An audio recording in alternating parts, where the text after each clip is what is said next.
Need insurance coverage that's built for speed? Frank Yea's office in South Charleston has your back. Whether you're blazing down the highway, protecting the home you've built, or setting up a legacy for your family, we've got the coverage you need. Auto, home, life, fast, simple, and made for you. Scan the QR code on your screen now to explore all our services and start a free quote today. Lock it in, save it for later, or call us at 304-744-7700 to get started.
Basket can't defend. He's got the outside line for the second part, and he can't hold on. Going the long way around. We're going to be 3 wide for the lead as they all come to the line. Who is going to take it in the end? And here comes Lockwood. He's going to make the move to the outside. Quinn tries to force him off a little bit, but there he goes.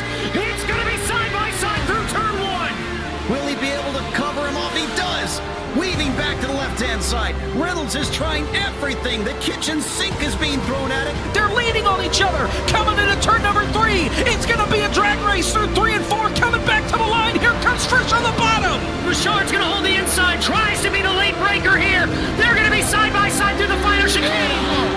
They bang doors, but keep it clean. As they're still 4 wide on the run down into the back straightaway. Demerit's looking for a line as well. What is going on in Michigan? Novak into the fence. They're still beating and banging. Oh and to the line. He is much faster coming through there. Is there damage on Challenger? Abramitis is ahead. There's going to be a race to the line. Who is going to get it?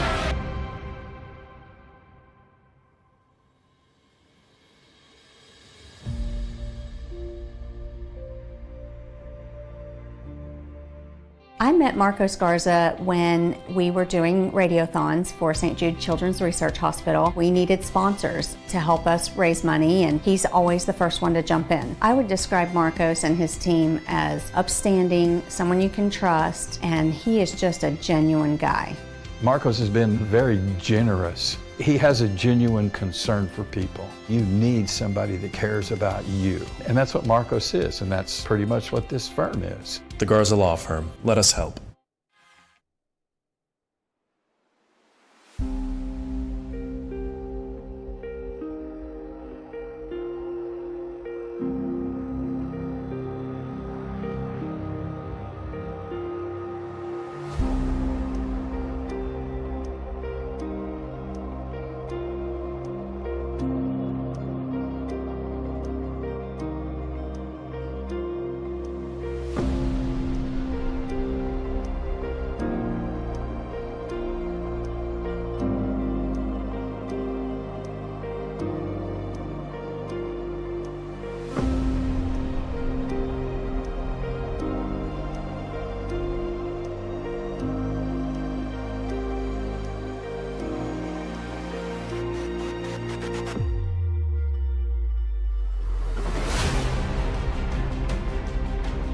It can fairly be said that American road racing entered the 21st century with the debut of Circuit of the Americas as host of the 2012 United States Grand Prix.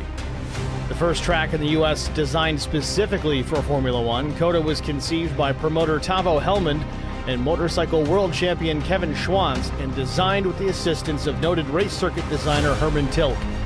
The ambitious COTA project was revealed in July of 2010 when Helmond announced plans to build the track on 900 acres of undeveloped land near Austin, Texas. With backing from billionaire Red McCombs, plans quickly proceeded. The circuit's design was submitted to the FIA for approval in December of 2010, with construction beginning later that month. The FIA issued its final approval of the circuit in September of 2012, with some 60 days before the inaugural Formula One race. The 3.4-mile Grand Prix course features COTA's signature corner, turn number 1, a tight hairpin at the crest of a 133-foot rise, followed by a rapid descent into a series of fast sweeping corners leading to another hairpin. From there, the cars follow a 5/8 mile straight before a complex series of multi-apex corners in a stadium-like setting, returning the cars to the pit straight. In addition to the state-of-the-art circuit, pits, and garage facilities, COTA features impressive spectator and VIP amenities, including a 251-foot tall observation tower, several stadium grandstand seating sections, and spectator mounds for general admission viewing. Along with Formula One, COTA has hosted the V8 Supercars, MotoGP, the FIA World Endurance Championship, the American Le Mans Series, and the IMSA WeatherTech Sports Car Series, as well as various club and vintage events. But tonight, it's race number 3 of the Vigilante Racing League, and it's next on Track Limits Network.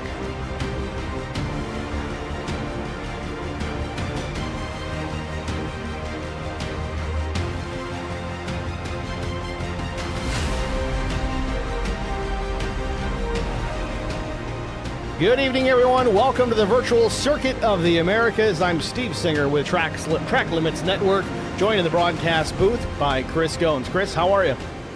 I'm doing well, Steve. How you doing today? Doing well. Just fresh off a race last night with the Numb Thumbs Racing League. How did you do in that one? We came home P6. Overall, successful and keeping it clean and just making it to the end. P6, lead lap finish. That's promising, so we'll tap you for some information here tonight. Speaking of information, the race information. 43 laps, the race distance here tonight.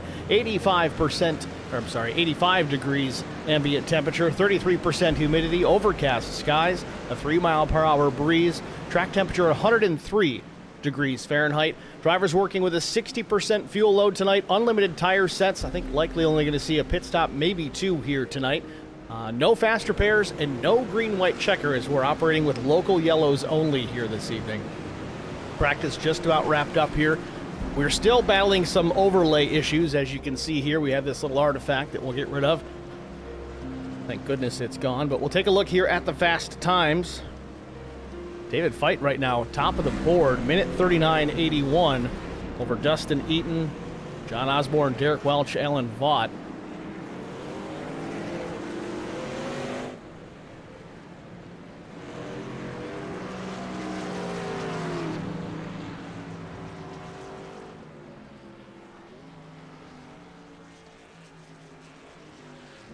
So with your experience last night, and I know you do a lot of road racing, mostly in the GT car side of things, maybe some prototypes as well, Chris, but what's the best way really to get around here? I know we got this big lumbering stock truck, so to speak, and these big fat Goodyear tires, but what's the way to get around here in race trim? Well, the main thing is trying to keep these tires underneath it. With this track, it tends to wear tires out pretty quick and over time. But the main thing is be gentle putting the power down. If you can do it without too much wheel spin, you bode yourself well to stay clean towards the end. Getting through these S's is a rhythm thing as well. So if you miss the first one, you're just playing catch up the rest of it. Just all rhythm at that point. Something that has changed quite a bit here with this West layout is that S's complex, if you will, significantly shorter in length as they don't go all the way through it. They do get that cut through at 6A, 6B, and all that. Qualifying underway here. Looks like John Gallagher, the first truck to roll.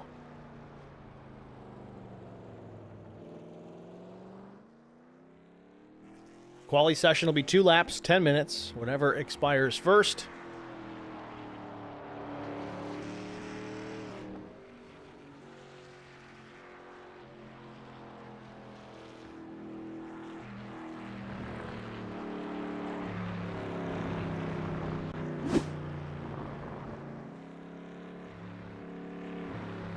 So qualifying-wise, Chris, and we kind of talked about this a bit last night, on this out lap, you see Gallagher here taking his sweet time getting around this place. Is there any benefit really to go out there and just take it easy, keep the heat out of those good years before you take the green flag? For me, I took it easy the first half and then kind of sent it a little bit more through the stadium part of the track just to build up a little bit of heat. You don't want to get them too hot to where you're slick and sliding all over, but you definitely don't want them to be ice cold going up that hill into turn 1 on that first lap either. You'll slide right through it, and you just ruin that lap if you get the off track or just by missing the corner completely. And we're 43 laps here tonight, about 6 laps further than last night's race with Numb Thumbs. See Gallagher stepping out just a bit. Didn't really get on the throttle too hard there, but it stepped the rear of the truck out. Shows you how ginger you need to be on the throttle pedal. Chris, I know a lot of these systems out here, pedal assemblies and such, have different adjustments to them, whether it's brake pedal stiffness. Some guys even have the ability to stiffen up the throttle pedal. Is that something you're able to do on your setup? Yeah, so I've got a different spring that I've changed out on my my throttle to help with pressure to not give too much, and then I do have a brake kit to make it feel a little bit more realistic. They are load cell pedals and brakes, so it does feel a little bit more like a normal pedal and takes me quite a bit more pressure to apply those as well. And here we see a good show of that cut through that we've been talking about, shortening up this track by a little over a mile.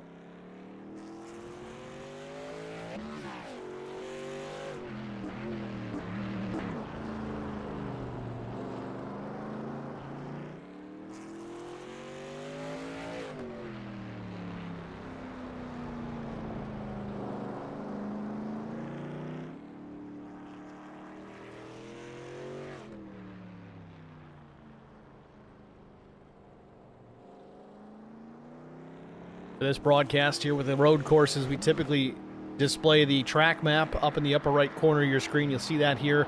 We're going to designate these corners a little bit differently here tonight than we have in the past.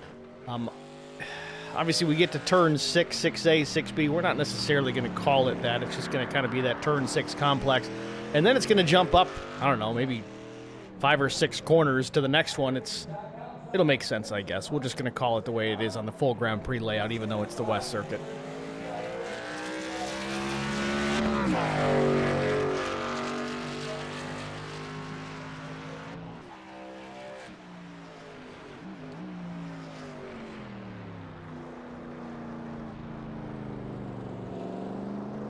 First lap on the board here, Andrew Player, minute 41.960.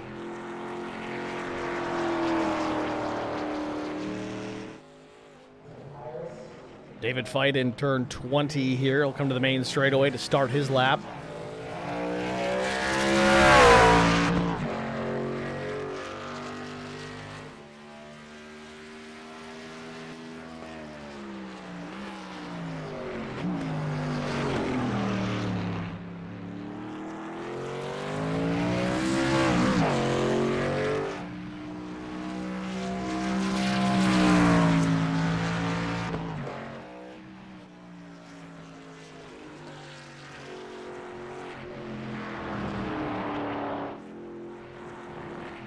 So watching David Feit here, fastest in the practice session, first lap, a minute 41.56. Dustin Eaton, who was second quick in practice, throws down a minute 39.53.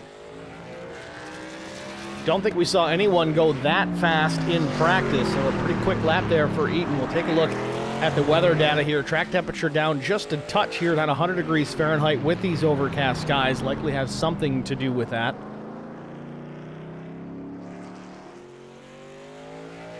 A bunch of people in the stream chat tonight already. Tim McAdam, Juan Valdez, Albert Anderson, of course, Dalton Shoulders, Lori Vaughn, as always. We got Osvaldo, we got Verde, we got Joe Canellis. It's a busy place here tonight. Meanwhile, Alan Vaught goes P1, minute 39.29. Osborne jumps up to third.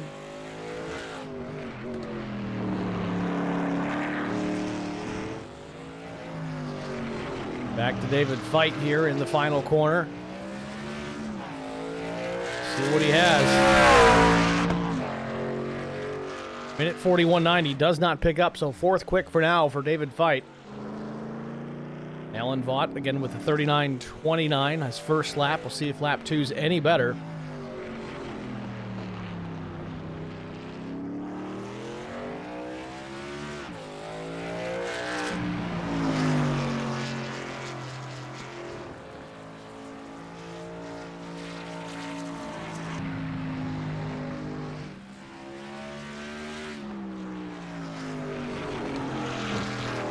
Vaught into 19, short downhill to turn 20. Back to the main straightaway here. It should finish up his lap. Little wheel spin. Get the power down. 39.9. Still on the pole for now. Kelly Cool in the 01, Haviland Ford. Minute 45.052 on lap one. I don't know if Kelly had a problem on that first lap or if road racing just isn't his jam.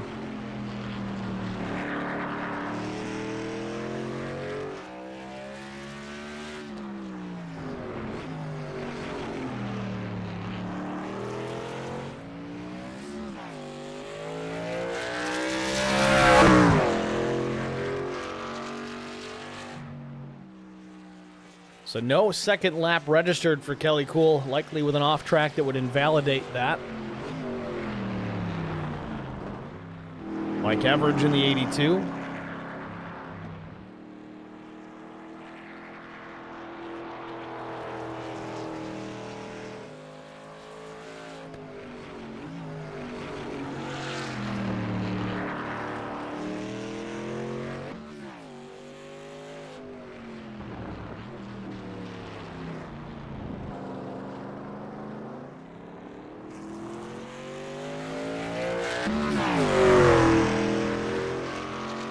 Minute 45.204 for the 82 of Mike Everidge. Derek Welch on the speedway.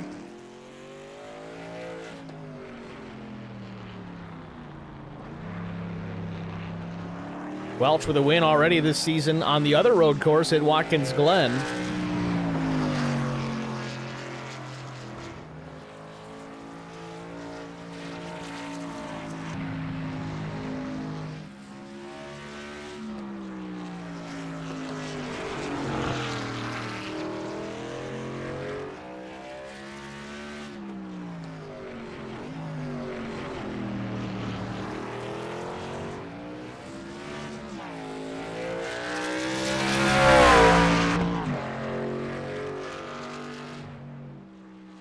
So Welch goes third quick, minute 39.917. Not too shabby for the driver, the number 21. Cracks into that minute 39 territory. One of only 3 drivers to get there at this point. Handful of drivers still haven't taken a time or clocked in a time. Go over that now. Chris Klein, Sean McDonald, Dustin Wade, Dion Jones, Scott Roney, John Gallagher, Albert Anderson, Andrew Cawthon, Dylan Bryant, Kyle Vaught, Kevin Hunt. All yet to lock in a time here in qualifying. Likely going to just leave it be and line up by iRating. We did see a lot of that here last night. 20 seconds left in the session, so that's going to really do it for just about everybody.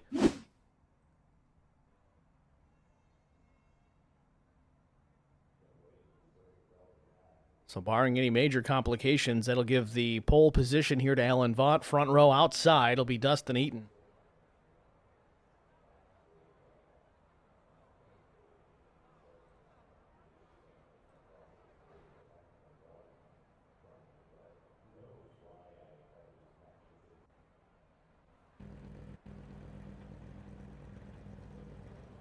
So let's get to it. Let's take a look at our starting grid. On the pole position with a lap time of 1 minute 39.299 seconds. It's the 33 of Alan Vaught. Outside front row, missed it by almost 2.5 tenths. It's the 14 of Dustin Eaton. Row 2, it's DW Derek Welch, the number 21, flanked by the 6 of Trevor Robertson. Row 3, it's Jonathan Osborne and David Feit. Row 4, Josh Bittner, Jack Dixon. Row number 5, it's the 88 Phoenix Racing entry of Mike Adamson. And the 28, Goodweiser Motorsports driver George Rincon. Starting 11th, it's Andrew Player. 12th belongs to the 47 of John McAdam. 13th starter, it's Larry Dickerson in the 69. 14th goes to the 01 of Kelly Cool. Mike Average 15th. 16th will be Dave Mayberry. 17th starter, it's the 3 of Austin Paul. 18th is Anthony Williams. Greg Dobson in the 085 will start 19th. Chandler Paul will start 20th. 21st, Sean McDonald. 22nd, Scott Roney. Andrew Coffin, 23rd. 24th, Kyle Vaught. Chris Klein starts 25th. 26th, Dylan Bryant.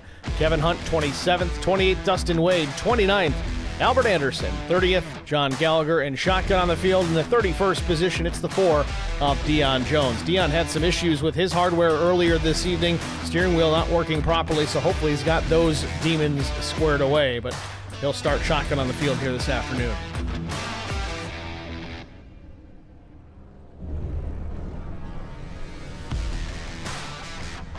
Still waiting on a few drivers to get gridded up here. Josh Bittner, Austin Paul, Chris Klein, Dion Jones still needing to make it to the grid before the field can roll away.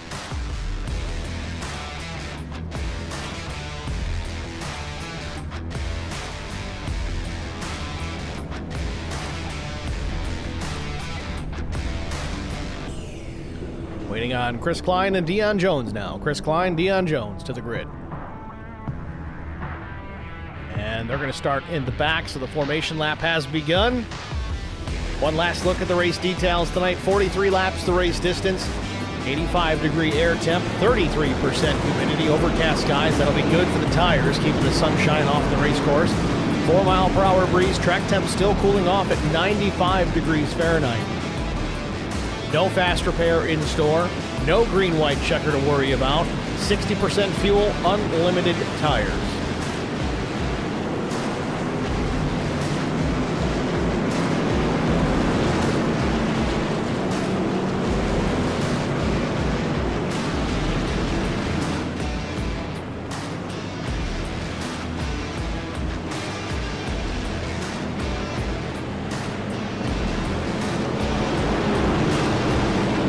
We got Jesse Redding in the chat. Gones for president. Well, Little Legs himself.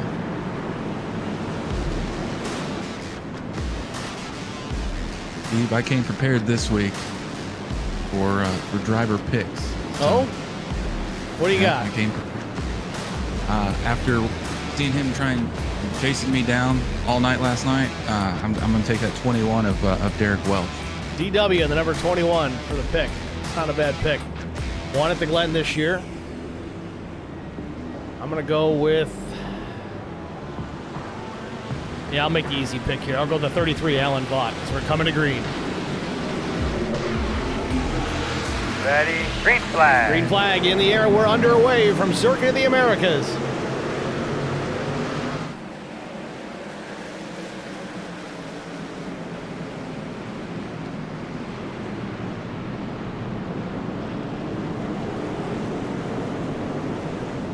One truck around, it's a 72, Chandler Paul.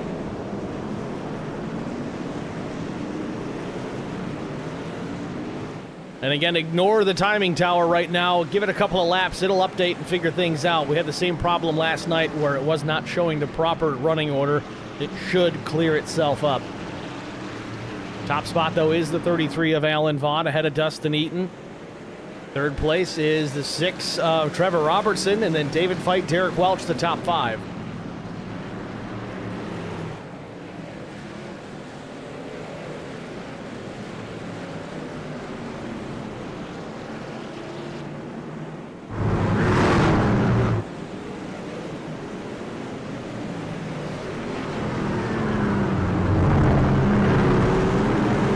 Oh, Derek Welch stepping out on him just a bit. Welch continues on. It does not go around on him, but got a little aggressive on throttle.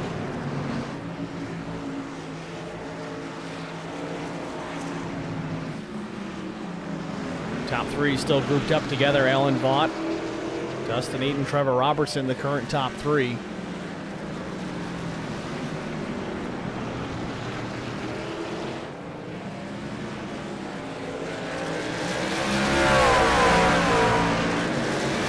Lap one in the books. Alan Vaught leads it over Dustin Eaton, but Eaton right there on the back bumper.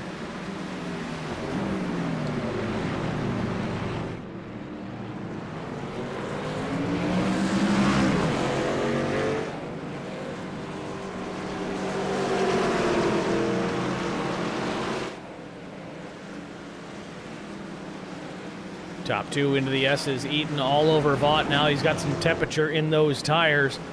In attack mode. Tries to go a little wide on his entry. Into the 6 cut through.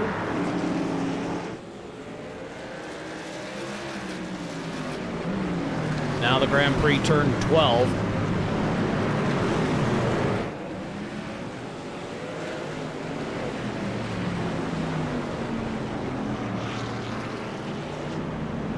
Right on board here with Alan Vaught, looking back at Dustin Eaton. Trevor Robertson, that's your top three. Eaton looks quick.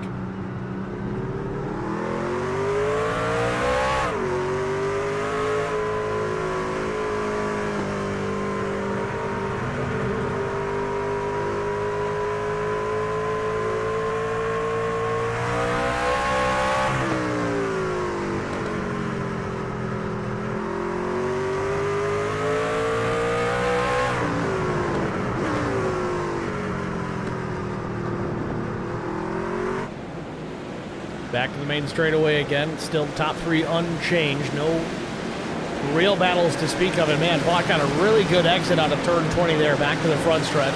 Put some distance on Dustin Eaton.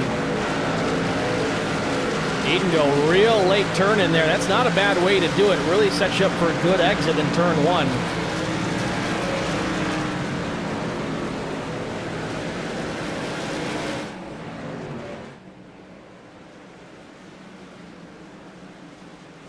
Top three starting to separate themselves from 4th, 5th, and 6th. David Feit, Derek Welch, John Osborne, the next three trucks in line. And it looks like our timing tower is finally back on track, so your running order now correct on the left side of your screen. Alan Vaught, of course, the leader from pole position.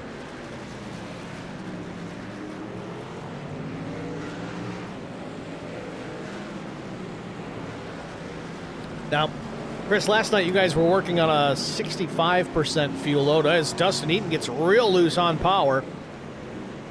How many laps was that expected to give you on that 65%? Do you remember? Yeah, it got you right around 20 to 21, depending on what gears you were pulling through the corners and stuff. So 2021, so with 60%, 5% less than that. Probably 18 to 20 maybe, you say? Yeah, probably so. You're probably getting a little bit less up towards the front of the field because they're pulling faster lap times. Yeah, I think that's kind of about So Dustin Eaton was hot and heavy on that tailgate of Alan Vaught the first couple of laps, but has settled in a truck length, maybe 2, off the back bumper of Alan Vaught. Ooh, big time exit there for the 14 of Eaton. Now, Chris, maybe you can explain that a little bit better, why he was able to get such a great exit there out of that hairpin turn number 1. It just looked like he's taking a really late entry by comparison. Yeah, so what he's doing is he's actually straightening out the exit as much as possible. So that's what I was doing a lot last night, is taking it really wide, because it's a really wide part of the track. I mean, you see him go 4 and 5 wide there sometimes. But when you take a really wide entry like that and you can kind of cut across the apex, you're getting a straight line speed out of it rather than having to crank the wheel to get out of it to set yourself up for turn 2 going into the S's. So the straighter you are, the faster you can get that acceleration, and that's where you saw him pick up that distance there to Allen. Vaught real loose there for a moment. out of turn 12. Now, with that said, you've got more exit speed in that first turn headed into the S's. You would think that with that higher speed, you're putting a little bit more downforce on the truck. You can probably carry that speed through the S's a little bit better. You can, but the S's are so technical. You have one wrong as you see them going in here to, what is this, 20? Turn 20, last corner on the circuit. Dustin Eaton jumps in, takes the lead. Yeah, so, and, you know, you'll see him go up the hill. Alan may try and outbrake him here going up the hill. A lot of people don't realize with this being such a steep incline going into one, you can actually brake a little bit later than you think, because that uphill is going to help you slow down the truck. So you can actually be a little bit more aggressive on your downshifts and stuff like that too, getting in there to try and outbrake. We saw that last night with the battle between Brian McCann and Connor Leach. Brian McCann, a very accomplished driver here on the iRacing Sim, very good on road courses as well. So is Connor Leach. Brian McCann admittedly said last night Connor Leach surprised him under braking into turn 1. He thought there was no way that truck was going to be able to brake that late and still make the corner, and sure enough he did and took the lead from Brian. Yeah, he was. Those three are on a different planet. So when it came to this track last night, I just watched them walk away from me all night.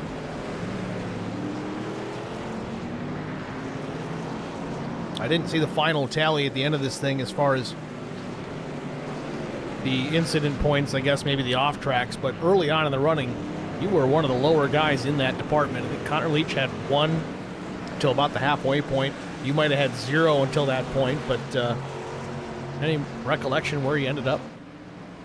Yeah, so we had the stage break at lap 20. I have 0x until that point.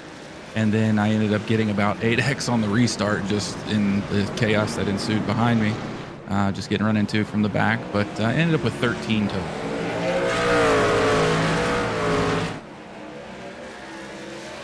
That lap across the stripe, Dustin Eaton, a minute 42.07 to Alan Vaught's minute 42.17. So Eaton, now that he's out front, a 10th quicker than the 33. Playing a little defense this time now into turn number 1. Certainly not taking as wide of an entry as he was, trying to protect and basically run a defensive line into turn 1 there, so Alan can't really jump to the inside and take that spot. Yeah, and going back to what you were saying earlier, Steve, with kind of getting some downforce on the nose through the S's, it's kind of a catch-22, because if you get that downforce on the nose, that you're right up behind the guy in front of you, it's hard to see around. So you're hoping that he's making the right moves through the S's, and avoiding the yellow, basically the big sausage curves that are right there, because if you hit those, you're throwing everything off. So you throw that rhythm off, you're losing a ton of time. So you almost don't want to be right up to the back of them unless you're trying to make a mistake going into 6th there. Always good to have some driver feedback here up in the booth, Chris. Certainly appreciate that each and every time you jump up here. It's a big help, especially here on these road courses that you've got some laps at. Yeah, of course. It's my pleasure. I appreciate the opportunity, and it's always fun hanging out with everybody in here. Back to the stream chat here. Joe Canella says, hey, congrats on hitting 1,000 subscribers. Thanks, Joe. I think we hit that, might have been a week ago tonight, maybe, I don't know, I forget exactly when it was. This was about a week ago, but yeah, it's something we've been looking forward to. I don't think it does anything for us other than the bragging rights, but we appreciate you guys noticing that and certainly helping us get there. So there's that wide entry again there for Eaton. Ooh, a little loose on the power.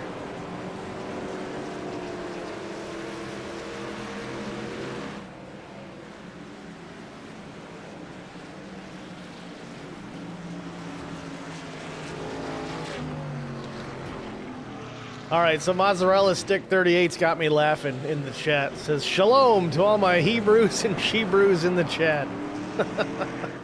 I love it.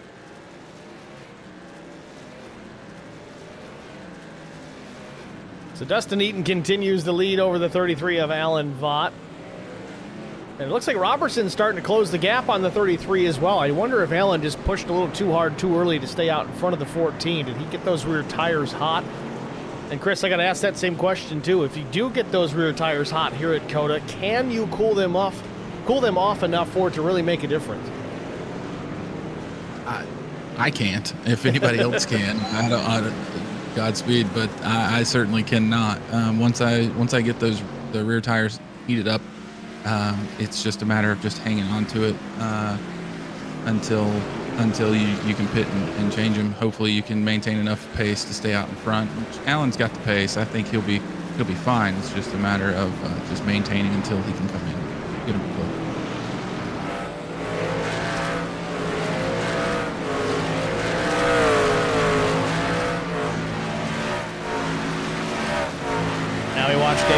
Here in that fourth position. David was fastest in the practice session. We'll see if he's got something for these guys as the race gets down to its end.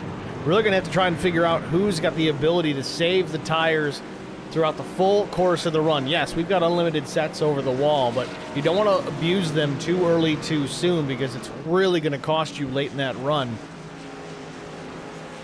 Speaking of tires, Bittner on pit lane.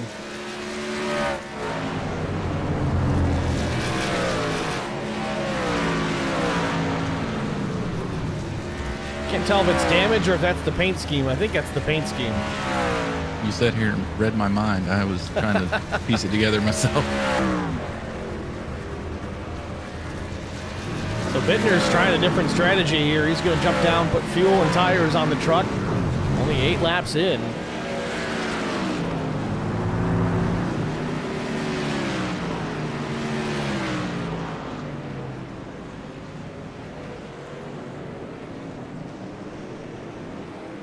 So Bittner back out there after his pit stop, still manages to get out in the 23rd position. He's down 16 from qualifying, but now he's out there with fresh rubber. We'll see if he can do anything with it.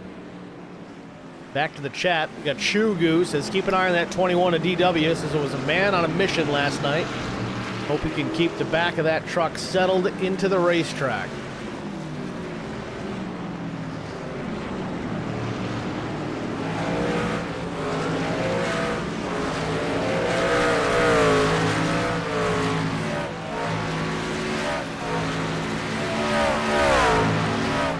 Checking on the race leaders here again. Dustin Eaton still out in front here. 1.3 seconds the advantage now back to the 33 of Alan Vaught. Starting to work his way through some lap traffic. Albert Anderson, it's something you don't see very often in this league, is the 99 slow and off the pace and near the back of the pack. Anderson running 29th out of 31 trucks.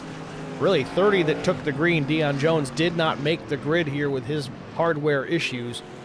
But Anderson will tell you, he is not a road racer. He does not want to be here. He's just here to get those points, whatever points he can accumulate, whether it's through attrition or just finishing the race. He's out there trying to get it done. It's kind of the same thing with Dylan Bryan. He's not a great road racer, but with that said, he's up 12 spots in that 14th position. So Dylan working his way forward, trying to pick up what he can. Yeah, and he was one of the ones that was out there last night too, trying to gain some experience for tonight, and going back and looking at it, it looks like he picked up quite a bit of time from the beginning of the race to the end. So just having the experience, it's by itself will be enough to gain you some extra points. And we've got Mr. Anderson in the stream chat, says, not showing 29th, 30th, and 31st places in the timing tower. Well, I could, but unfortunately there's just not enough room there to fill those spaces in. That get cut off by the driver information at the bottom of the screen. So it's a whole road racing thing. Really, it only shows the top 20, but I kind of messed with it so we could get some more names up down there on the screen. So sorry, Albert. We'll be back to normal next week. Don't worry. Speaking of Albert Anderson, it's on pit lane.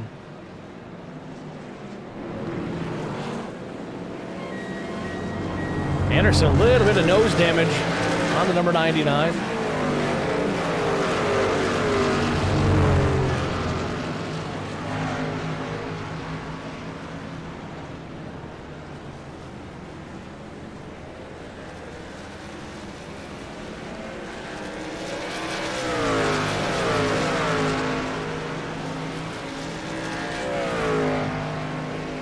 Tires and fuel for Albert, who might be waiting on the repairs here.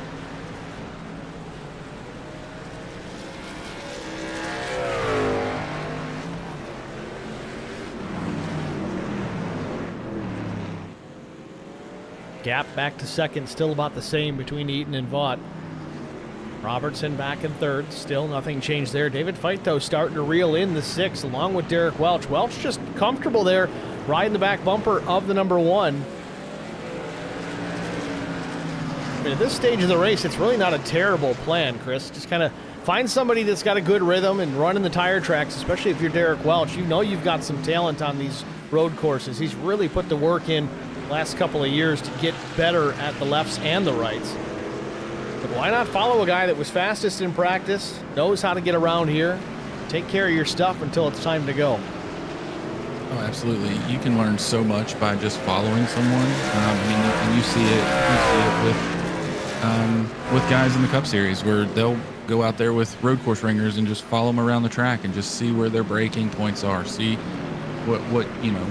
where they're taking the apex and things like that. So, I mean, yeah, you can learn a lot from someone that may have more experience or may have a better track record than you at one of these places.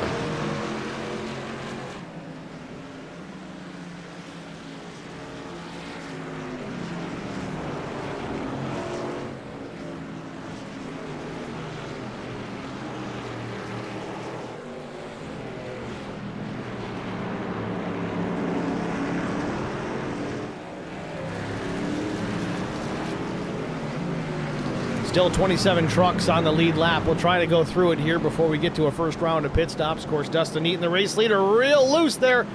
Saves the truck, lays some rubber on the racetrack.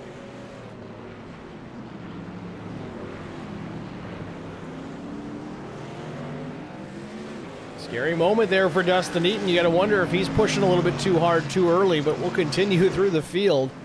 Alan Vaught in second from pole. David Feit now in the third spot. We had somebody drop out. Trevor Robertson. Where did Robertson go? Can't even get through the field. What happened here to the 6 just a moment ago?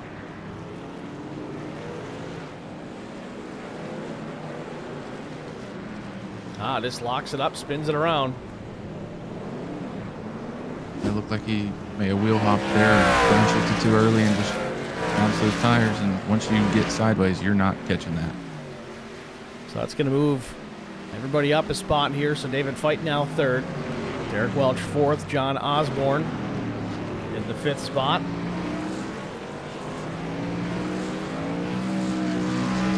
So Robertson went from 3rd to 6th. A quick recovery here, so he's not out of this by any means.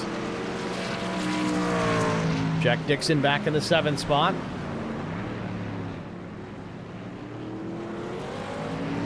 8th place, George Rincon.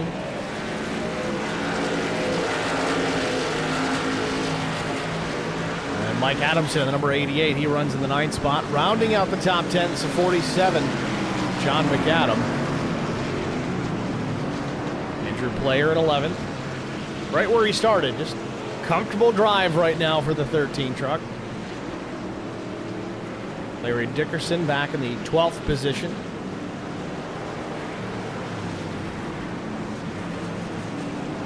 Kelly Cool in the 01, back in 13th. Dylan Bryant, so far the biggest mover on the afternoon. He's up into the 14th position. Scott Roney is 15th in the 023 Fireball Silverado. Andrew Coffin runs 16th. 17th, Mike Everidge. 18th place, Josh Bittner, after his pit stop, going to continue to work his way through. He's gained, I think, 5 spots since that pit stop, so it's working out for him for now. Chris Klein in the number 18 truck runs 19th. 20th, Anthony Williams in the 5. 21st, John Gallagher. 22nd position, Austin Paul. 23rd, Dave Mayberry. 24th, Dustin Wade. And Greg Dobson having an off-track excursion here. He runs 25th. Sean McDonald, the number 23, runs 26th and 27th. Last truck on the lead lap, it's the 434, Kevin Hunt.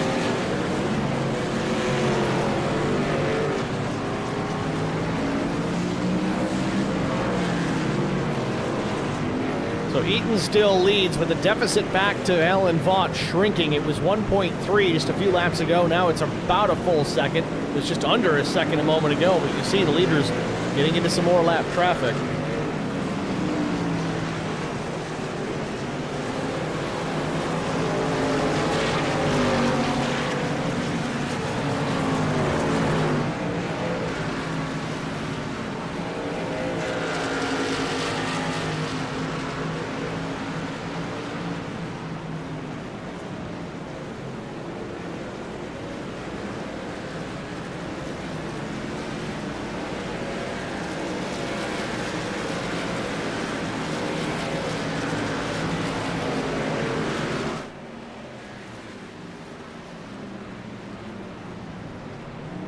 "14 laps complete, or in the books at least, or up on the board. 13 complete. We're on lap 14. Dustin Eaton still leads. Alan Vaught, David Feit, Derek Welch, John Osborne. That's the top 5. Pit stops getting close here. We would anticipate in the next 4 or 5 laps, we'll start to see drivers head down pit lane. As Eaton slips the back of the truck again. You can't get away with that too much here. Every time you slide the rear end and lay rubber on the racetrack, you're building heat in those rear tires, and it's just going to be more and more likely that it continues to happen. You see Alan Vaught really close the gap there through the cut-through of this racetrack, closes it to less than 7/10 of a second, almost in half. Yeah, you see when it coming through the S's, as you see the 14 slip up there, he caught that yellow sausage curb like we were talking about earlier, Steve, and it just threw off the rhythm for the rest of that area, and Alan was able to close right up to him, no problem.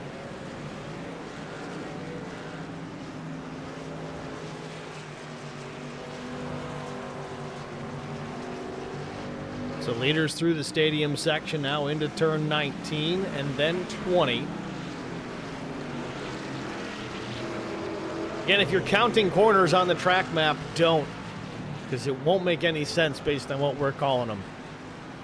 Turns 1 through 6 will be just fine, but after that, you'll be like, what is he talking about? We're using the Grand Prix turn numbers here just because I couldn't find a solid track map that designated the corners properly. Checking for a day and a half here. It's just not working out. Deficit down to less than 6/10 now. Less than 4/10. Vaught had a really good turn number 1. Just a truck length and a half, maybe 2 back to the 33. We got a battle for the lead here.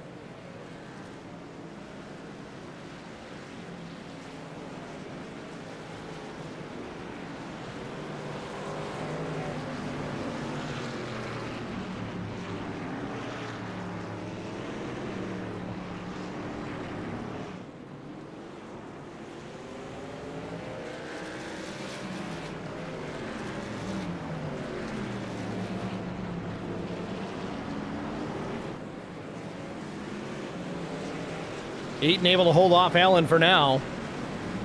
Let's ride on board with the 33, see what he's seeing inside that cockpit.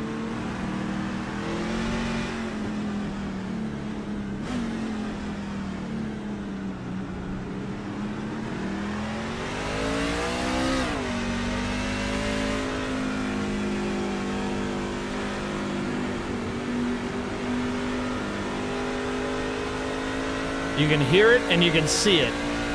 How Alan Vaught's gingerly on that throttle and that truck sliding. Now you can watch Dustin Eaton just ahead doing the same thing. The truck snaps loose for a minute. Now we're into turn 20. The left-hander back to the pit straight. And Chris, this just goes back to what we were talking about a little bit ago, is that how many times can you get away with spinning those back tires and laying rubber on the track before it becomes a problem? I think the problem is happening right now for Dustin Eaton. Alan Vaught trying to take advantage of it. Yeah, I think so too. From what I can tell, it looks like he's, and both of them may be, using first gear a lot coming out of the sharper corners. But that's one thing that I found last night is there wasn't really much benefit. Who am I? Because I mean, these guys are running 1-2. I didn't finish in the top 3. So, but using that first gear puts a lot of wheel spin, which we were talking about earlier as well. And you just get those tires so hot. I never touched first gear other than coming out of the pits. I was in second gear in the slow speed corners, and I was coming down the hill, short shift into third and going into the S's and third throughout the S's. So, it's just a matter of what your driving style is. But I felt like, second gear and into third gear for most of the lap really took care of those rear tires. And I wasn't fighting the truck as much as you see some of these guys are. It doesn't really surprise me, though. It is truly good advice for a lot of different reasons, whether it's lighting up the rear tires and just burning the tread off them, not really tread, but burning off the rubber on the tires, or in the fact that if you're spinning the tires, you're burning fuel and you're really going nowhere. So you're going to use up more gas. You got to keep that in mind. But I go back to a conversation that I had with Zach Millett when I was trying to figure out how to get around Sonoma in these trucks. As they come to pit lane here, the leaders all coming on down. He made the comment that once they got going and they were at race pace, he kept it in third gear the whole time. It never shifted. And it sounded strange just because you're just driving around there at low RPM in the corners, but that was the best way to take care of the truck, take care of the tires and fuel on top of it all. And he ended up, well, unfortunately for him, I think he ended up finishing second there to Brian McCann that day, but nevertheless, still a strong run. Yep, and in all honesty, he's the one that I learned about keeping it in a higher gear than you would expect, and that was specifically from that Sonoma race. Pit stop's complete. Dustin Eaton barely beats Alan Vaught out of pit lane. 4 tires and fuel, and man, a lightning pit stop for Alan Vaught, 13.67 seconds. I think it's the first sub 14-second stop I've seen in the trucks in a long time.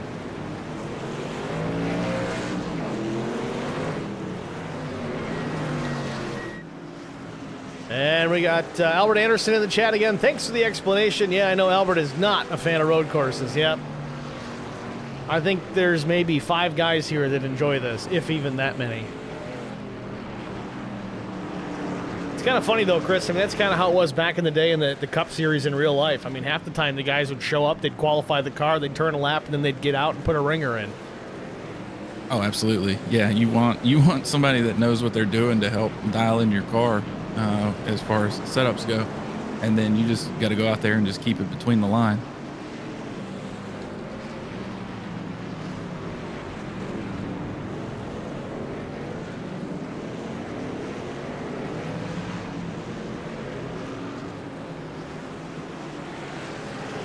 Leaders in some lap traffic again here as you get through the 88 of, I think that's Mike Adamson.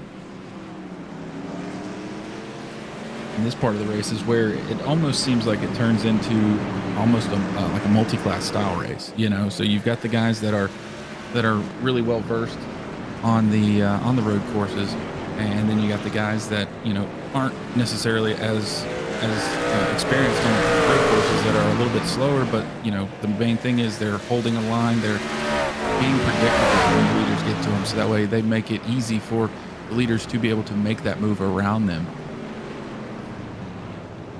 It's actually a really good analogy. I would just liken it to back in the day where you had the GT Daytona cars versus the GTLM cars. Now it's a little bit closer these days in IMSA. It's GT Pro or GT AM, I think it is, or GT, I forget exactly what it is, but the cars are the same these days. Back then they weren't. You had legit GTLM cars against GT Daytona cars, and there was a pretty significant difference between the two of them. Not so much now, but here with guys that are accustomed to running these types of vehicles on the road courses versus those that are not, it's a pretty similar delta, as you might hear some say, on these road courses.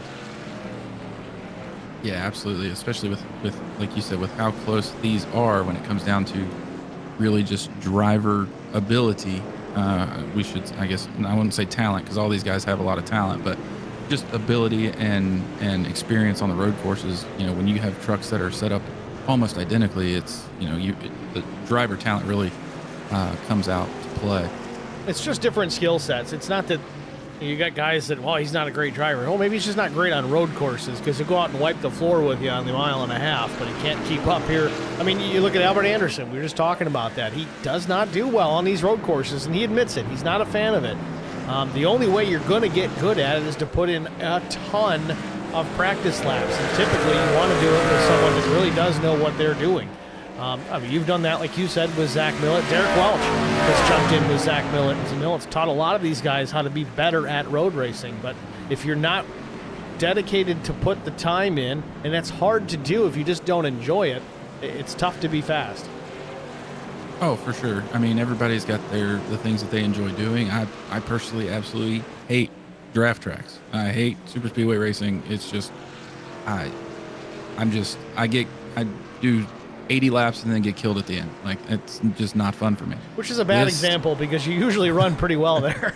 Yeah, well, for lap 1 through 79, then you get to lap 80, and then Goins finished 28th. So, but these type of tracks, these are fun. I've run them in multiple different cars. So, this is fun for me to come out here and do this.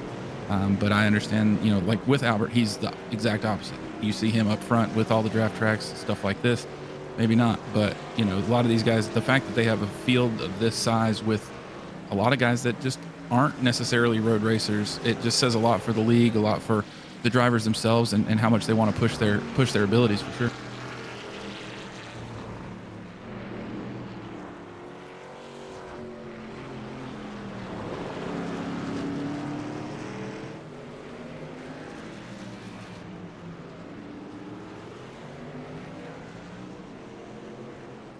Watching Josh Bittner now up to the 11th spot.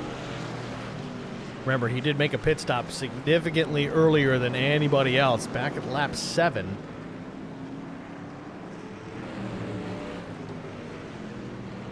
Let's keep a close eye on the 84 here. Again, just trying a different strategy. See if it's going to pay off for him. He's still down 4 positions from where he started the race. Still plenty of laps to go. We're not quite halfway.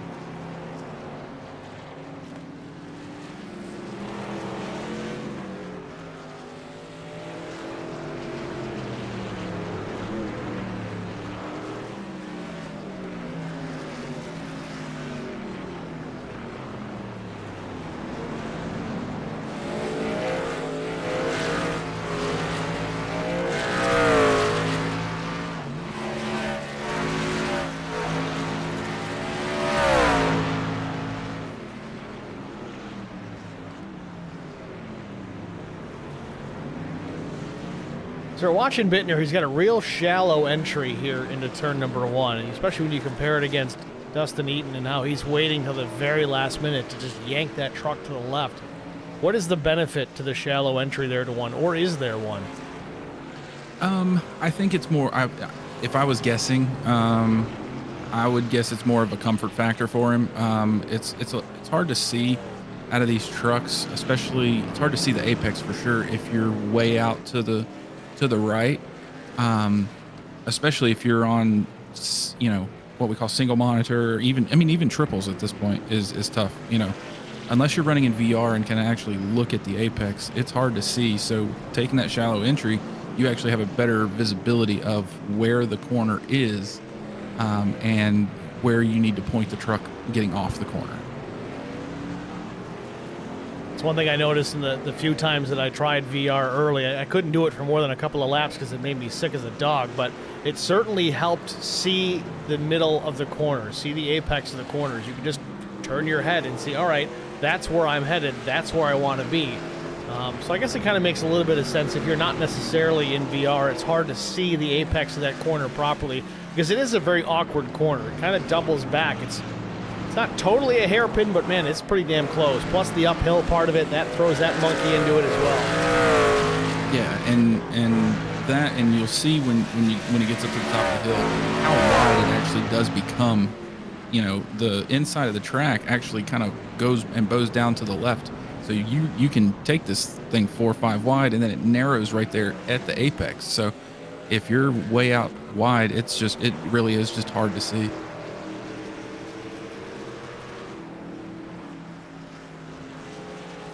So first round of green flag stops just about complete here at COTA. Dustin Eaton, Alan Vaught, David Feit, Derek Welch, Trevor Robertson still the top 5. Not a whole lot's changed up there except maybe some of that order. So just about to halfway.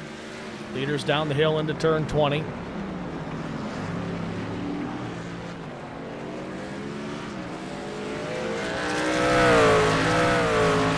Lap 22 up on the board, so that puts us past halfway here from Circuit of the Americas. We're going to step aside, get a Track limits side-by-side break out of the way. Stay with us. We'll be right back. I met Marco Scarza when we were doing radiothons for St. Jude Children's Research Hospital. We needed sponsors to help us raise money, and he's always the first one to jump in. I would describe Marcos and his team as upstanding, someone you can trust, and he is just a genuine guy. Marcos has been very generous. He has a genuine concern for people. You need somebody that cares about you. And that's what Marcos is, and that's pretty much what this firm is. The Garza Law Firm. Let us help.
I met Marco Scarza.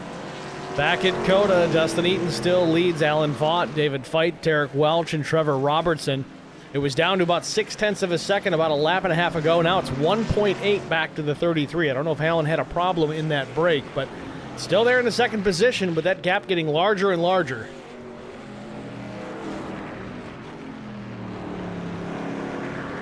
Interestingly enough, though, Chris, he was 0.6 of a second faster than the leader the last lap, so I don't know what happened. Yeah, I'm not sure. I didn't see anything while we were away. I was trying to keep an eye on him. I saw him get a little tail happy in the S's at one point, but it didn't look like anything major, so I don't know where he would have lost the time. Following up on the stream chat while we were in break, Albert Anderson, the driver of the number 99, jumped into the chat, says, I need to find a road course racing school and sign up for 50 semesters. Going to eat some popcorn and enjoy the broadcast. Well, Albert, I know Zach Millett's been a little busy working 7 days a week, 12 hours at a time at the jail, given, the whole problem in New York State. But I'm sure when his time and schedule frees up, I know he's already offered to help you out. So hit him up. Obviously, there's a lot of guys out there who have done that and have absolutely improved their road course racing game. Chris Goins, Derek Welch, just to name a couple of them.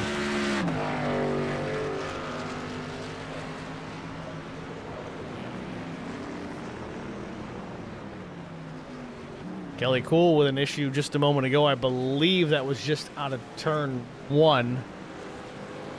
Let's get a look at it, see what just happened here with the 01 a moment ago. I think this was at the end of the main straightaway. Yes. Somebody else was having a problem. Ooh, Kelly way deep on the brakes.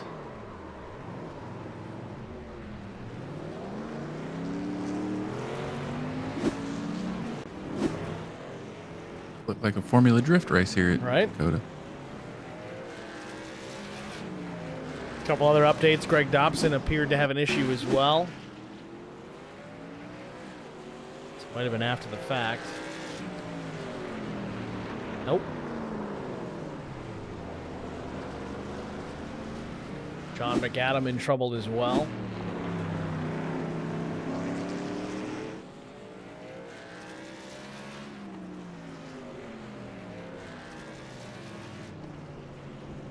Not as pronounced as everybody else. Drove out of that one pretty well. Chandler Paul with an issue just a couple of laps ago.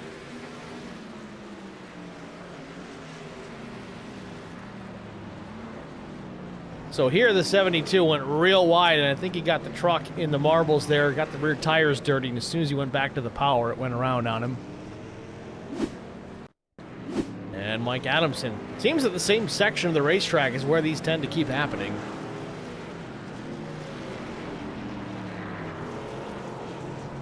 They're all just lazy slides.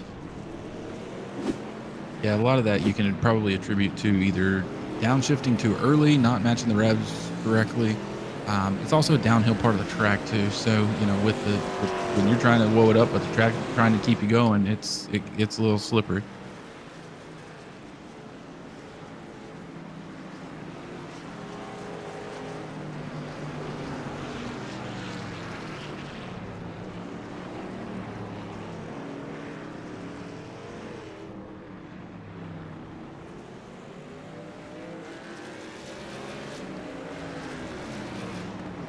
So Eaton's still hanging on to that pretty sizable margin over Alan Vaught. It's over 2 seconds now.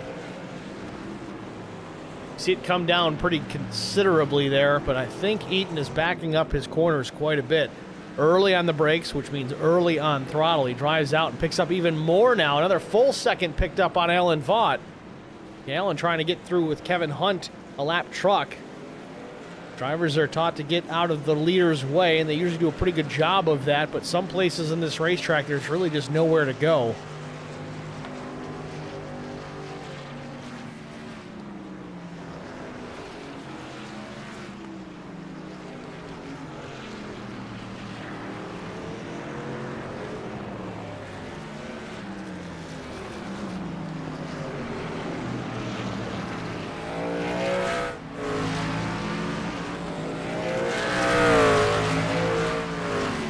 So Dustin Eaton just starting to run away.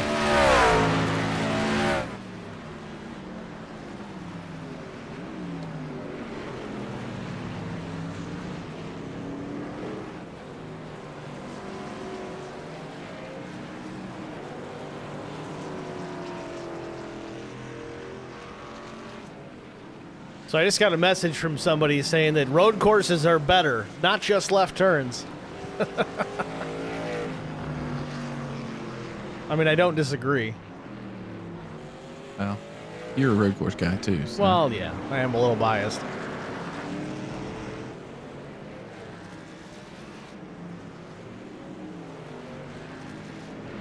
So David Feit now still with Derek Welch to the back bumper. Derek has really not left the tailgate of that one truck at all this whole race, but that's not going to last too long.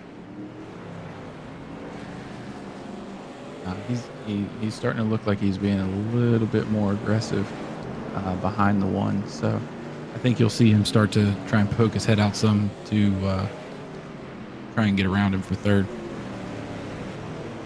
Yeah, I think it's time. Absolutely. Last lap, Welch was 0.2 faster than David Feit, even though he's still behind him. That's something we talked a lot about. You can be quicker, you can get there in a hurry, but you got to find a way around. And here he goes. Welch just jumps to the inside, throws it in deep. Crossover from Feit. Now they're going to drag race now down into another left-hander. Still side by side through turn 20. They do it clean. What a finish that would have been.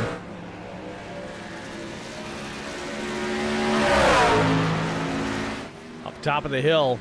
Preferred lane for David Feit here. Welch might have to tuck back in behind.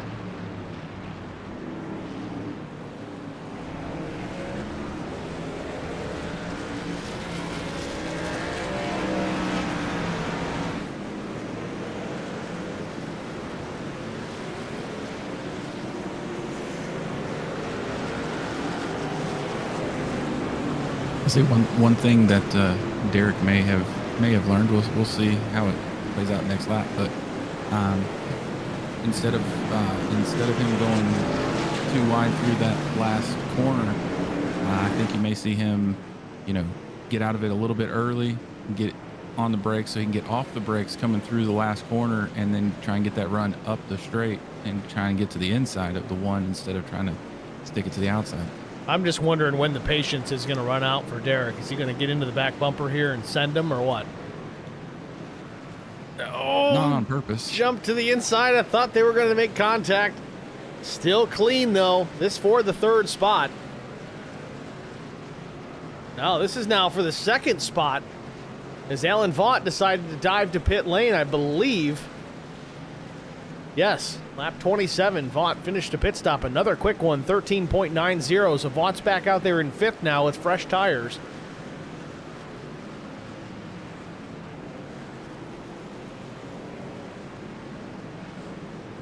And the pace difference that he'll have over the leader, over Eaton on those fresh tires, he'll close up that gap pretty quickly.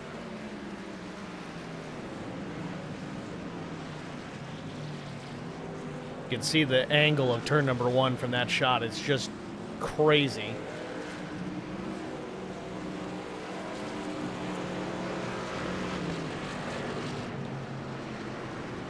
So it appears we do have some more green flag pit stops underway.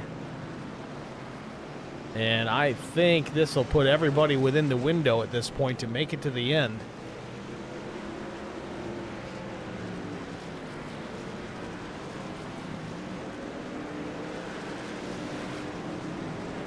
Again, nobody needs to make any fuel plans for a green-white checkered because we don't have any cautions turned on, so we don't need to worry about that.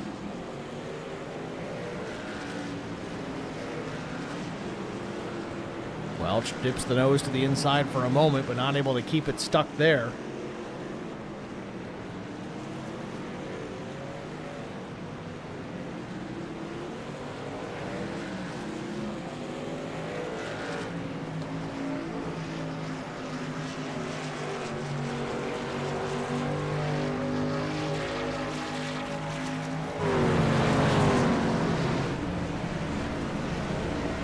And the race leader, Dustin Eaton, on pit lane.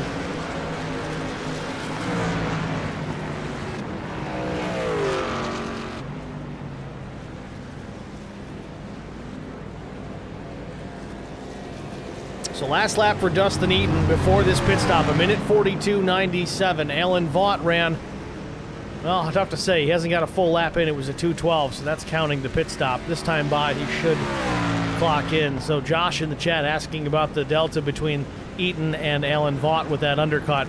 Vaught ran a 39.96, so pretty significant there. Almost a full 3 seconds faster than the leader.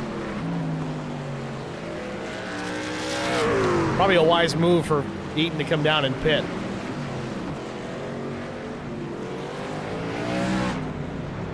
Feit and Welch finished their pit work, so they're going to continue to go at it. They're not far apart. Robertson now in the mix as well. So 14 laps to go here from COTA. Vaught, now the race leader, was able to undercut just enough to take that top spot away, and he's got a healthy margin, 3.4 seconds back. So Josh Sisk in the chat making a very keen road racing observation about that undercut. That was a wise move for Alan Vaught, too, to jump down pit lane, throw those tires on, and go out and run a heater before Eaton was able to come down and make his pit stop. Was able to not only get the lead, but pad that lead to 3.6 seconds. Will it be enough to hold all the way to the end?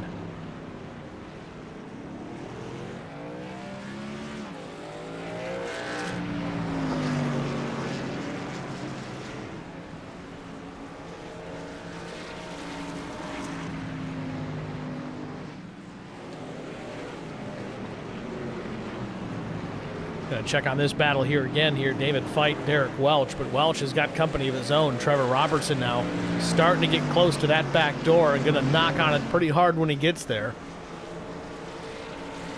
Phrasing.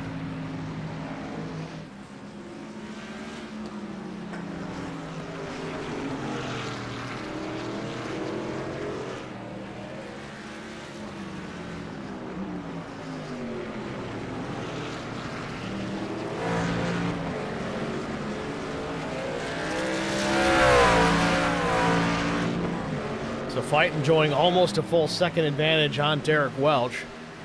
Robertson must have had an issue, though. He's lost a ton of ground. He's now 4.4 seconds back from the 21, so I don't know if Robertson had an issue, went off track. Doesn't show it on my end. I think he got a little sideways coming out of, was it 19, right before the last corner? I think that's where he lost that time. So Vaught's still with the lead, but man, Dustin Eaton putting the power down to the racetrack right now. He's closed in, cut 3/10 off of that advantage. Vaught's last lap, 1:40.42. Waiting for Dustin Eaton to clock in a clean lap after his pit stop.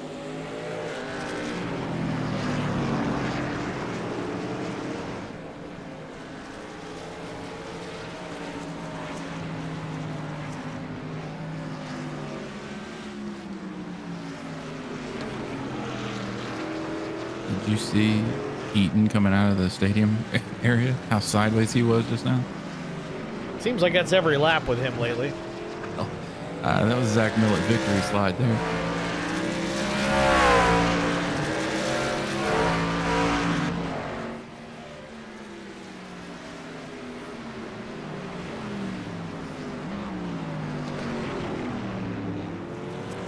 I will say this, Eaton has really cut into that lead. Now it's 2.3 seconds. It was 3.4 just a couple of laps ago. That lap by Eaton was 1:39.47, his fastest of the afternoon. Not quite as fast as Alan Vaught's best lap, but the fastest for the 14 so far.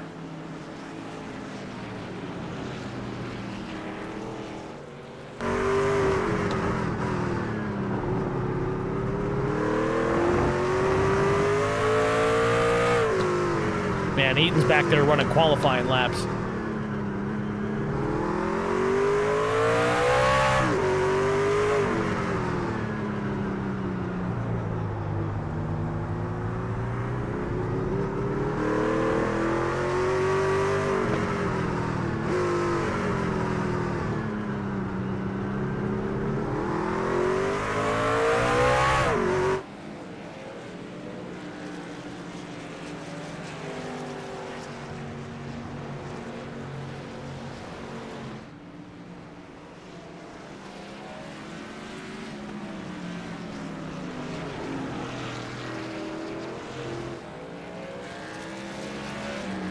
Leaders in turn 20. Deficit now less than a second as Eaton closes in, wiggles the truck a little bit out of turn 20, loses a little bit of drive off. Vaught able to pick up a 10th, maybe 2 down the main straightaway here. We'll see if that changes down into 1. I think Eaton's later on the brakes here. No. Alan Vaught, late breaker this time. Better exit though for Eaton.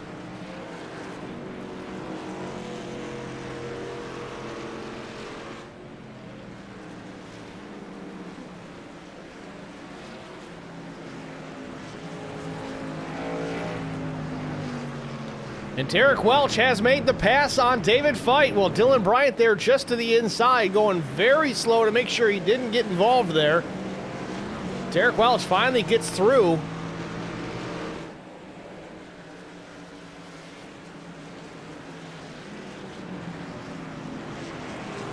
Go back and watch the replay of that pass for position. We watched that fight for a while. Maybe some lap traffic came into play here. That is the case, and a little loose as David Feit gets into the left door of Welch, but Welch drives away. I think Feit knew that he had to keep the 21 behind him, otherwise he was going to run away, and that's what's going to happen.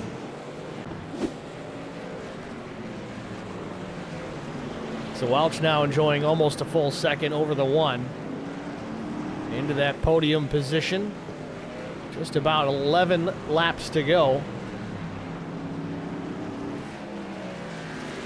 And battle for the lead again. Dustin Eaton to the inside, takes the spot in turn 20.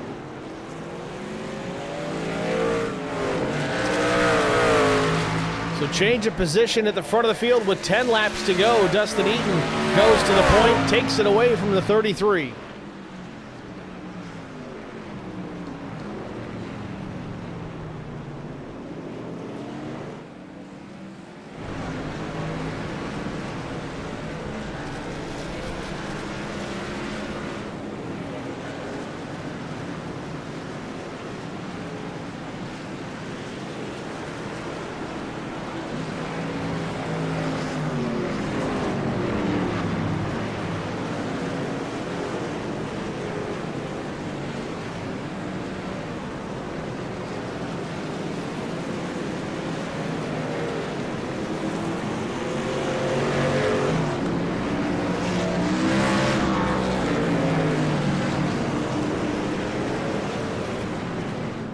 So with Eaton retaking the race lead here from Alan Vaught and now starting to put distance on the 33. It's 1.5 back to Alan now.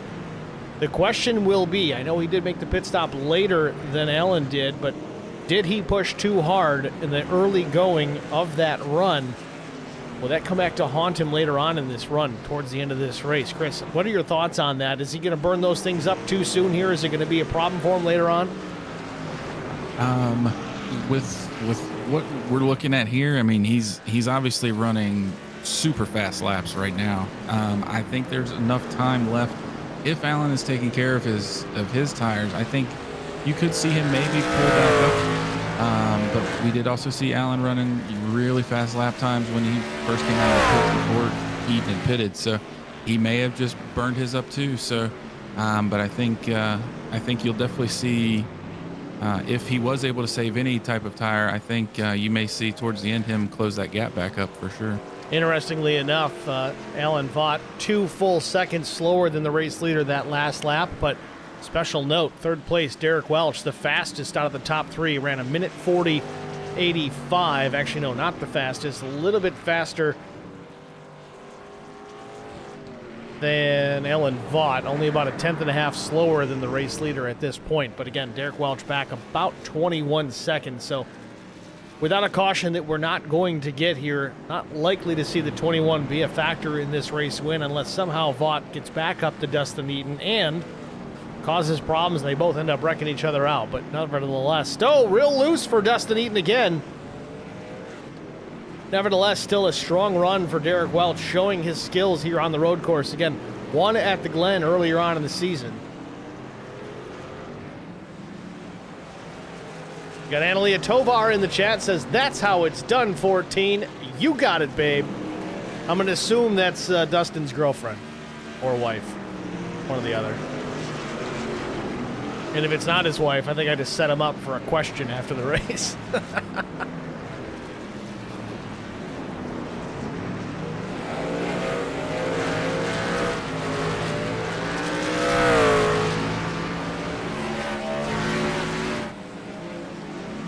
Derek Welch still in third now, a second plus over fourth place David Feit. Robertson still in the 5th spot, but he's about 15 seconds back. Chris Klein in the 18, yielding to the 21 in turn 20. A little loose on exit for Chris Klein.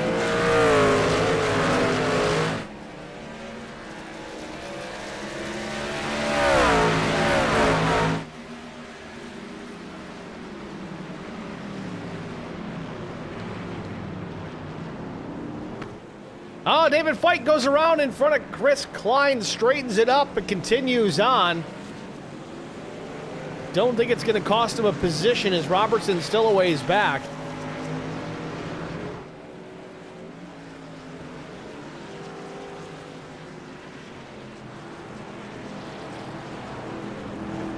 Take a quick look at this here in turn 1 just a moment ago.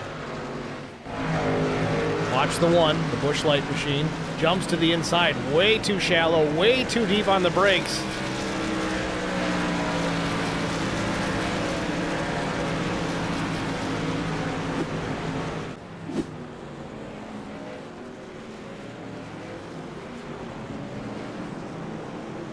Still an impressive run out of the one of David Fite.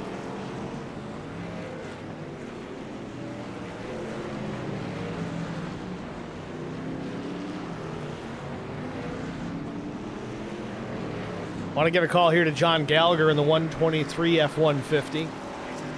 He's up 11 positions on the day so far. Back in the 19th spot, but still a strong run. Moving forward, picking up spots. A couple other drivers, though. Pretty good numbers as far as moving through the field. Chris Klein up 10 spots. So is Dylan Bryant. They run 15th and 16th, but Klein's going to come to pit lane.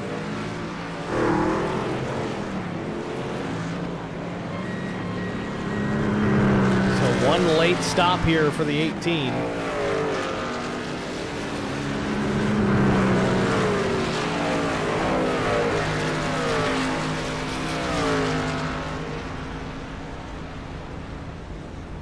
Somebody earlier on in the race mentioned Kyle Vaught in the 16 truck in the Ted Musgrave throwback. There's the truck right there. Looks like Kyle has stepped out of the race at this point.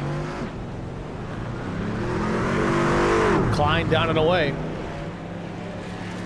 So Chris will have some pace here all the way to the end. He doesn't really need to save a whole lot, if at all.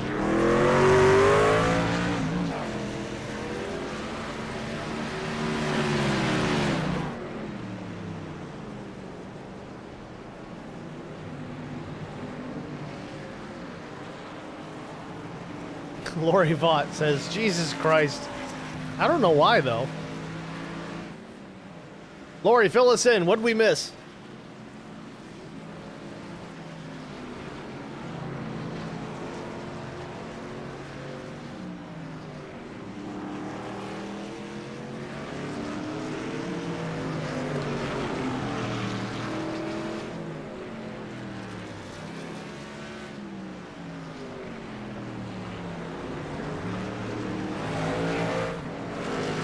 I gotta say, Derek is getting through turn 20 very, very good.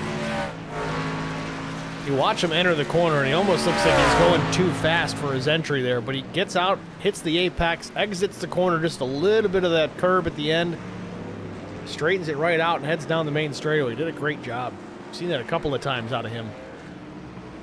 Yeah, that's where he was making up a lot of time on me, was coming down that long front stretch there, was picking up coming out of 20. I was just watching that relative number to just drop the whole time.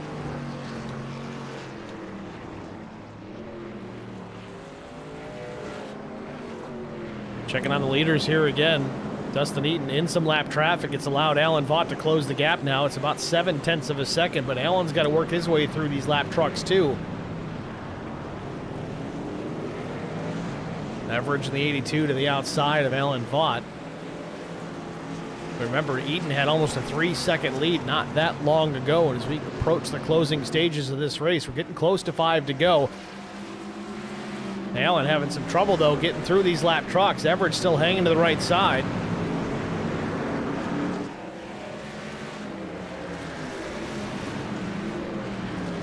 Oh, Everett gets into the back, Alan Vaught.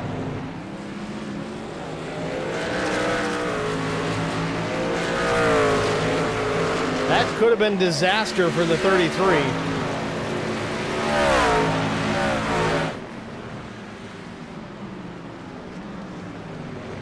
'20th place truck, 2 laps down, getting into the back of the second place machine into the final corner with 5 to go. It's giving me flashbacks.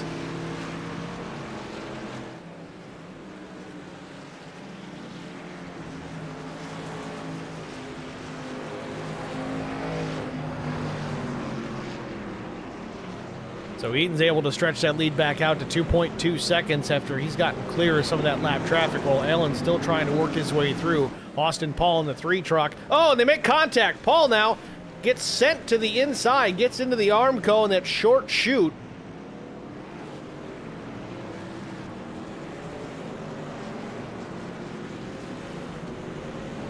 That was between turns 12 and 13.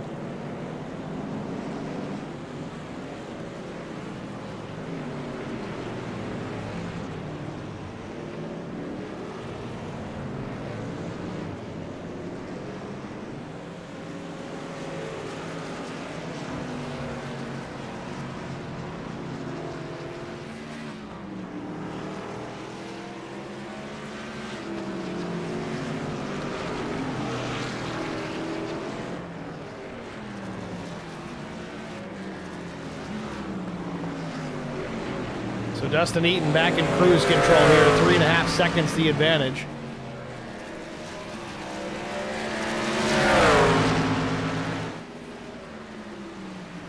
You know, sometimes, Steve, when you're coming through this traffic, especially late in the race, it's coming down to crunch time. You know, some of these guys are still racing each other, and they've got their own battles that they're racing. But sometimes as a second place car, it's even harder to get through than the first place car because they see that number one beside your name coming up behind them.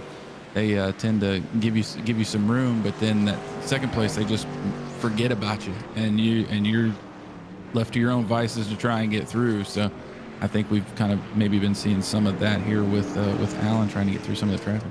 Well, I will say that VRL, as a rule, if you're more than a lap down, you are instructed to move over and let the lead lap drivers by, and then also announce to everybody that you're going to go high or low in those instances. That is a rule in this series. If you're one lap down or going to be a lap down, you can hold your line, but you cannot block the leaders. You got to let those lead lap trucks through and continue their race. That's how things operate here. I don't necessarily love it, but in the same token, at least it's out in black and white, plain English, so all the drivers can understand that this is what's expected of you when you're multiple laps down. You cannot interfere with that lead lap battle, especially those top two drivers, top three, top five, really. It just depends on where we're at and what the circumstances are, but saw a little bit of that last night. Different rules, different league, but lap trucks certainly playing a part.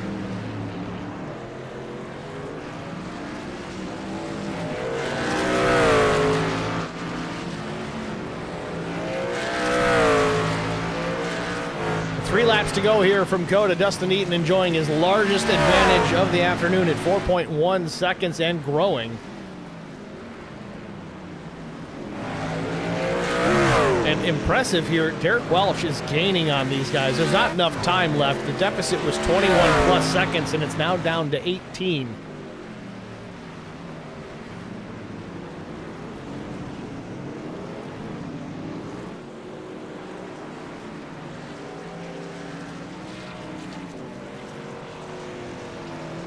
Quick, Lori, throw the caution. There's a horse on the racetrack. We can do a green-white checker. Why not?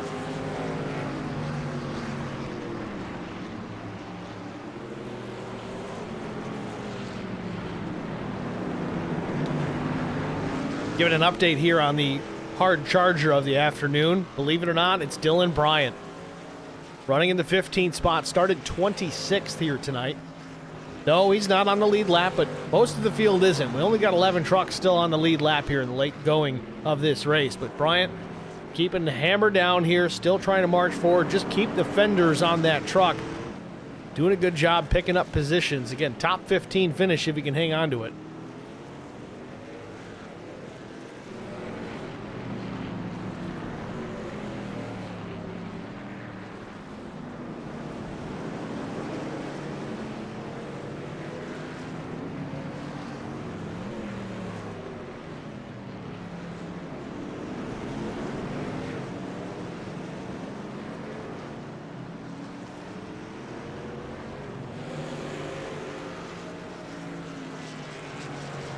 Back out front, the deficit shrinking again now. Eaton, still healthy margin, though, over Vaught, 3.2 seconds. Remember, it was 4.2 just a lap ago. Gotta wonder if those tires starting to go away on the 14 or if he's just trying to take it easy in case he needs to worry about things. I don't think he's got much to worry about at this stage. It's going to be one to go the next time by. In the cut through.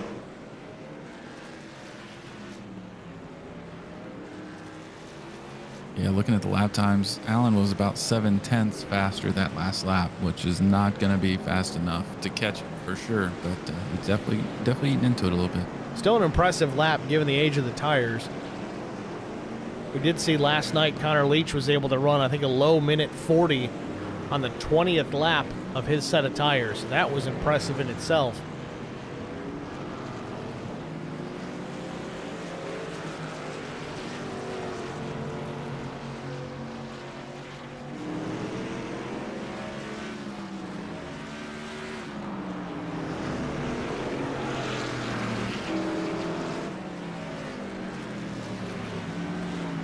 Eaton in the short chute between 19 and 20, makes the left turn back to the main straightaway. One more lap around as the white flag waves. Final lap here from Circuit of the Americas.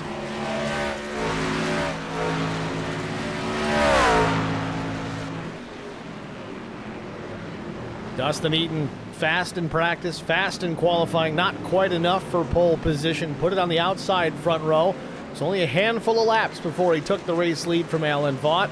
Never really looked back. Alan was been close enough to make a challenge and a charge here at some points of this race, but not quite enough to get clear. Eaton hanging on to a 2.8 second advantage, back to second place. Just needs to get it home clean here.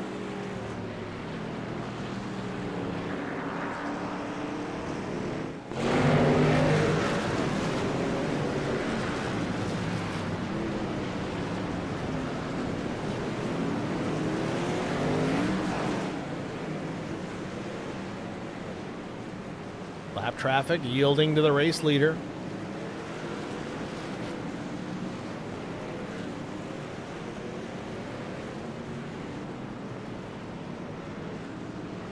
Through turn 15, headed to the stadium section for the last time this afternoon.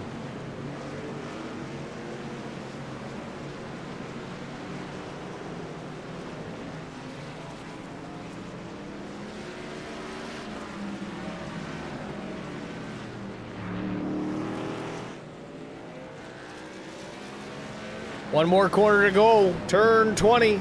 Back to the front straightaway. Looking for the checkered flag. Dustin Eaton. Beautiful performance here at Circuit of the Americas. He'll win it. Alan Vaught, a hard-fought second place finish. And then Derek Welch, a couple more corners, and he'll have a top 3 finish here at COTA. 1.5 average finish on the road courses this season. Sorry, a second place average. Nice job by Derek Welch.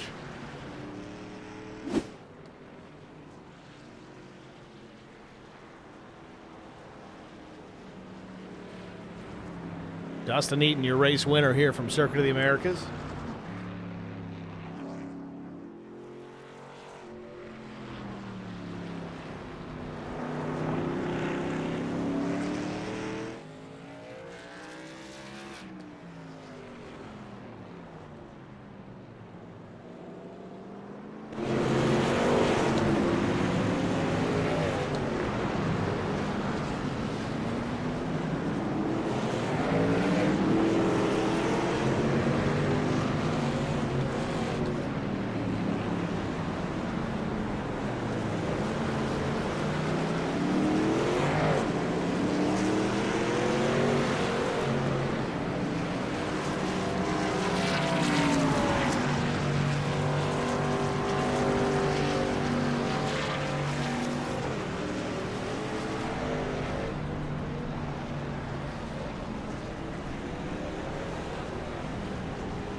Well, neither one of us really got it right as far as our picks, Chris. Yeah, no, I was looking at that. But we, respectable second and third, right? I mean, if we're going to be nitpicky here, I think I won because my pick beat your pick. This is true. And I think you beat me last week, too. There you go. I'm 0-2 so far. Dustin Eaton back to the main straightaway here. Going to maybe light up the rear tires. Dude, he's been doing that already.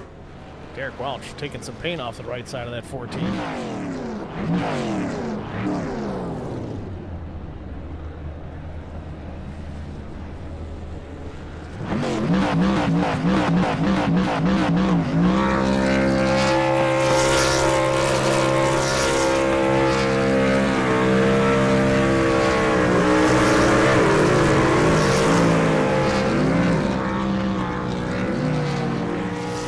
Dustin Eaton doing his best Kevin Harvick impression.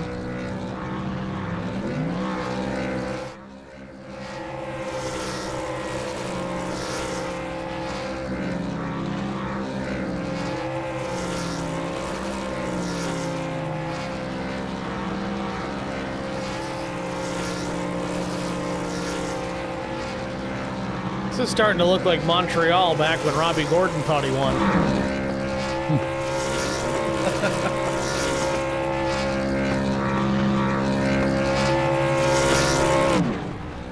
And the motor expires on that Toyota Tundra TRD Pro. That's going to do it. Well, we're going to jump out here, get a quick break out of the way. We'll be back with the top 3 finishers after this. Stay with us.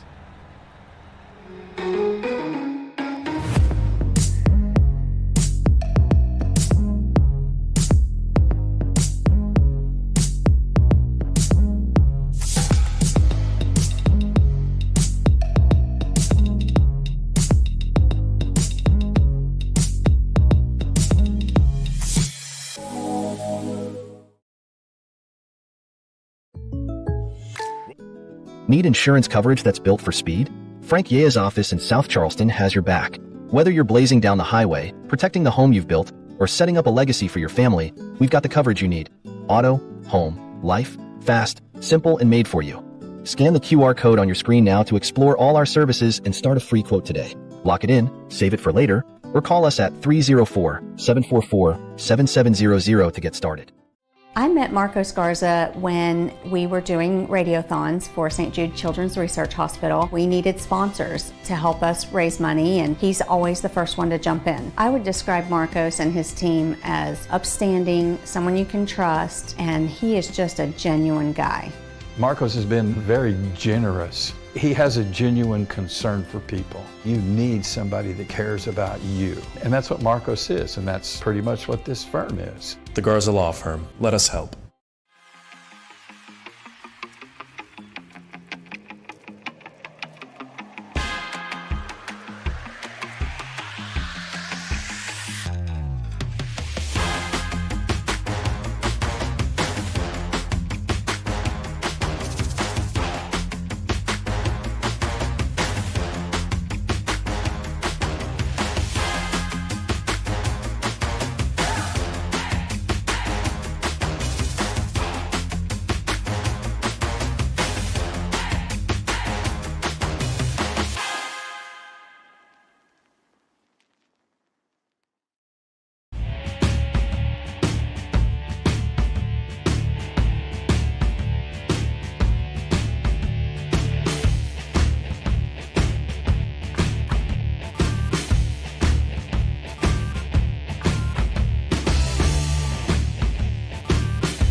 Back at Circuit of the Americas, Dustin Eaton with the race win here tonight, but we're going to go to Alan Vaught first so we can get back to his Racely admin duties. We'll pull the driver number 33 up into the broadcast booth and get a word with Alan Vaught, the driver number 33. Alan, it's Steve and Chris in the booth. You got us?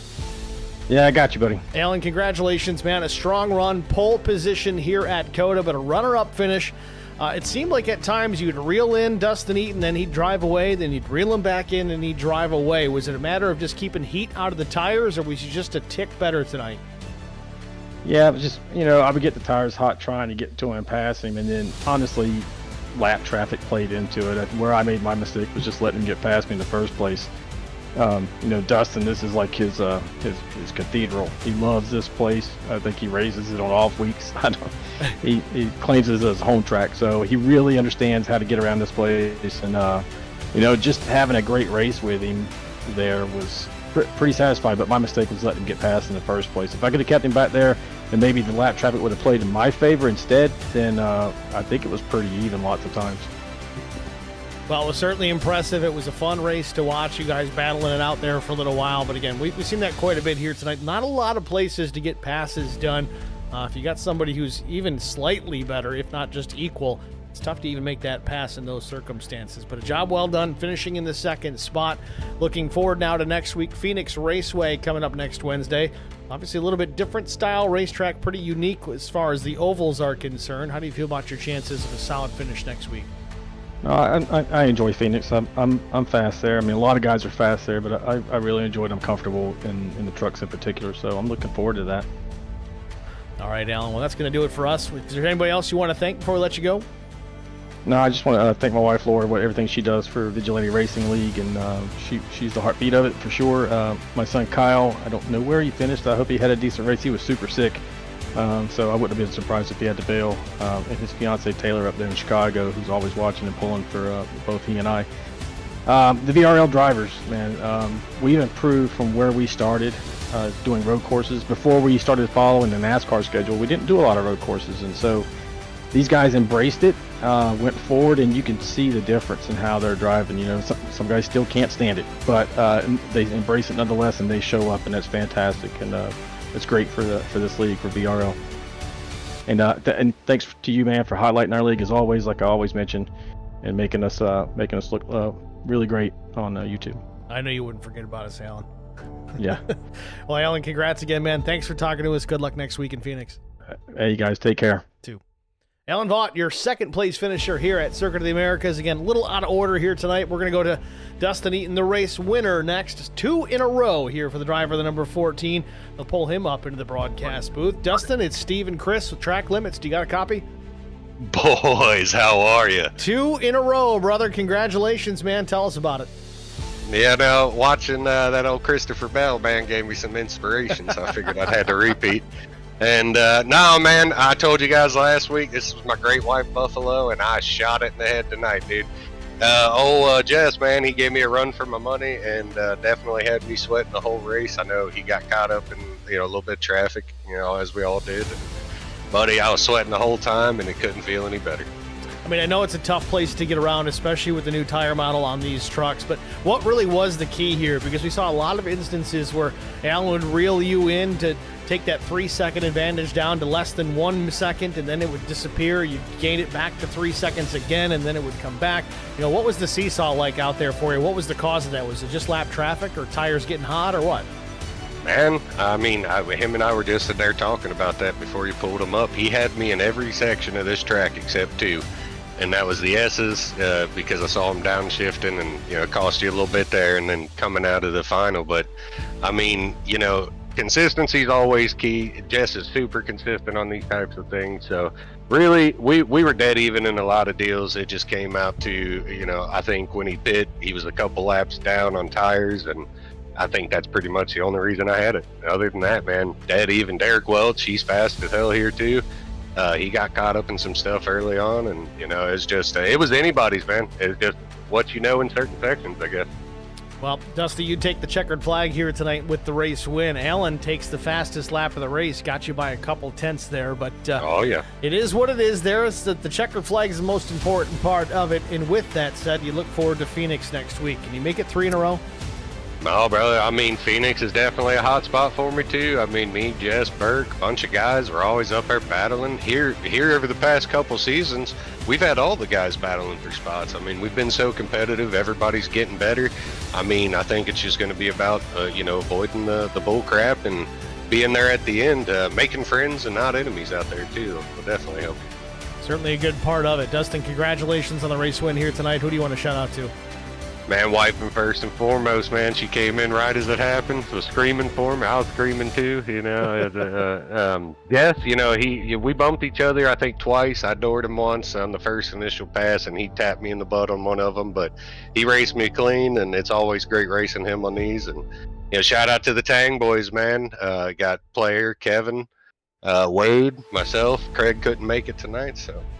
Jess and Lori for putting it on, and you guys for hosting us. I definitely appreciate it. It's almost like you've done this before, Dustin. Oh, a time or two, man. It's getting, I'm just going to come up here with you guys on the next road course. All right, man. Well, thanks for talking to us. Good luck in Phoenix. All right, see you guys. See ya. Dustin Eaton, your race winner here at COTA. We'll talk to DW, Derek Welch, and the number 21 next to pull him up into the broadcast booth. Derek, it's Steve and Chris. Track Limits, man. You got us? Yes, sir. Derek, congratulations, man. You got that win in the Glen earlier in the season and a third place here at COTA. It was definitely well earned. You started third, you finished third, but you were back, I think, 8th or 9th in the early runnings of this. Walk us through the early stages of this race and what happened. Well, I messed up my restart, and I fell behind some guys, and I couldn't. I'm scared to death to pass on road courses. I'm still learning these road courses. I just bought this track last week, started practicing. And so, I was horrible. And of course, I got with Millet, and Millet helped me out a lot. But I'm scared to death to pass people. And I got behind David Fayette for it, and I could not pass him to save my life. I got beside him one time. I couldn't see my spot. I overdrove the corner, about wrecked me and both. I let him by, and I was just scared to pass him. Finally, we came up with some lap cars, and I used that to my advantage. And when I finally got by him, I made up at least 4 or 5 seconds on the leader. So I don't know. I probably couldn't. I probably didn't have enough for them, but I'm glad I came out with third. That's a win for me. Well, certainly an impressive run. We watched you quite a bit here tonight. You did not look scared throwing that truck to the inside in many of those corners trying to take that spot from David Fite, so it was certainly impressive. I want to go back here to turn 20, the final corner going onto the main straightaway. Every time we watched you get through there, you were gaining time. And even Chris Goins mentioned that as even last night, that every time you got through that corner, you would pick up time on him as well. So what was the secret there? Was it just a corner that you seemed to like here this afternoon? Yeah, I love the S's, and I love the chicane, and I love the 20 the second lap. I'm dumb on the last corner. Last corner, yeah. On the last 2 corners, I was getting a lot on them. I go back to Millie again. Millie taught me a little trick on that corner, so I'll just drop it down a second and cut the corner, and I was gaining a lot on him, but. Again, I couldn't pass him, and finally I was able to pass him. But I gotta put all my thanks out to Millet. He's helped me a lot on these road courses. Well, it was an impressive run. We talked about you just about every time we're in one of these road course races. You've put the work in and the effort to be better at these places, and it definitely shows. Yet again, another top 3 finish here at Circuit of the Americas. Congratulations at that. Phoenix Raceway next week. Not a road course, but kind of a unique racetrack when it comes to ovals. How do you feel about your chances of another solid finish next week? Oh, Phoenix can go to hell. I hate it. Basically, I don't like Phoenix. I hate it. I hate everything about Phoenix, but I'll try my best. That's all I can say. Fair enough, Derek. Congratulations again, man. Who do you want to thank before I let you go? Lori, Alan, all the admins here at VRL. They put on a great league. All my teammates, Larry Dickerson, Dylan, Chris, and oh my God, I never remember his name. 46, 47, McAdam. McAdam, yep.